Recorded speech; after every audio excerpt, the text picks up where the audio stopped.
আসসালামু আলাইকুম। হ্যালো বন্ধুরা, চলে আসলাম মুদাফরগঞ্জ বাজারে কারেন্ট বিল দেওয়ার জন্য। তো আজকে সকাল থেকেই বৃষ্টি হইতেছে, তারপর ছাতা মাথা দিয়ে চলে আসলাম বাজারে। কিছু করার নাই, কাজ সে তো থেমে থাকবে না, কাজ করতেই হবে।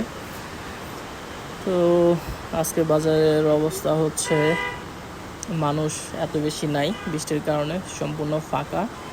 রাস্তায়ও যান চলাচল খুবই সীমিত বৃষ্টির কারণে। রাস্তায় প্রচুর পরিমাণে কাদা।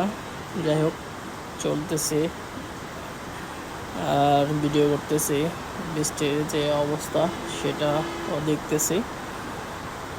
তবে আমার ছাতাটা ছোট হয়ে গেছে, সেই কারণে সমস্যা। হালকা পানি আমার গায়ে পড়তেছে ছাতা ছোট হওয়ার কারণে। তারপর এই হচ্ছে আমাদের বাজার মুজাফফরগঞ্জ।